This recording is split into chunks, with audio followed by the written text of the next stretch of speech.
topic lately has been the bantamweights, right? I mean, you've got Henry Cejudo, the champion, who saved the flyweights, champ, to the bantams, walks away. None of us bought it. At least nobody named Chael. I didn't buy it.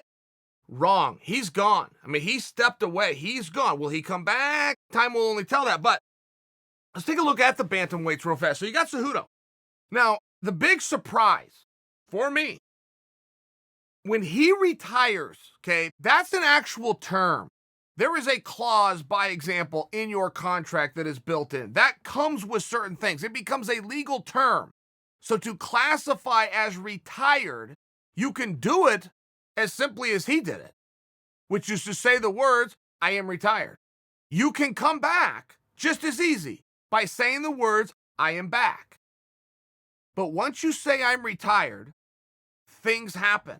His contract is now different. He comes back today, which he's not, but comes back today.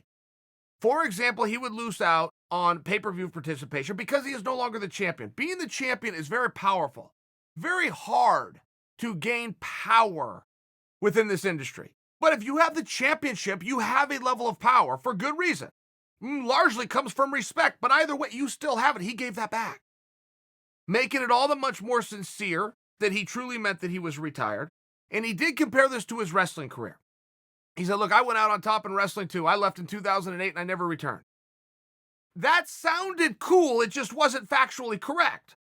He did come back in 2011. He did compete at Beat the Streets, and then he showed up at the Olympic trials in 2012. The only reason I offer that for you is if he was to do it in line with his wrestling career, it would mean at some point we have a comeback. A comeback fight is tremendous. You've only got a few big fights in this business.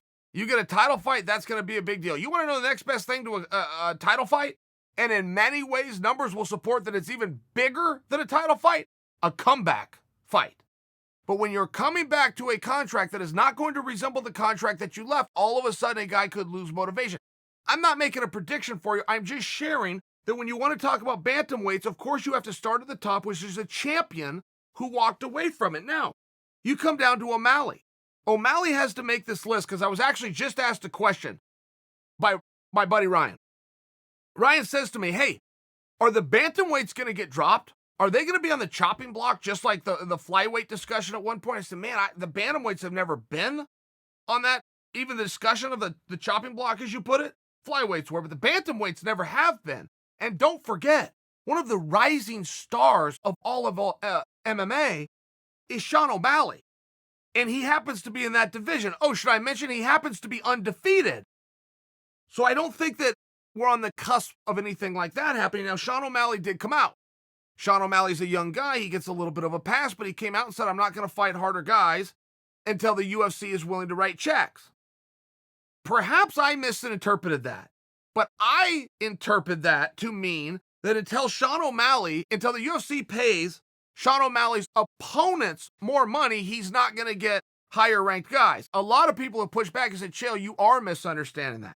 O'Malley's saying he needs to be paid more money himself to step up in competition. I'm hoping that I'm the one that's right, because that would not be the way you want to get pushed forward in your career. That's just not what you would want to do. You do not ever want to look like the second I get power, I'm going to turn the gun back on you. That may be your plan from the jump.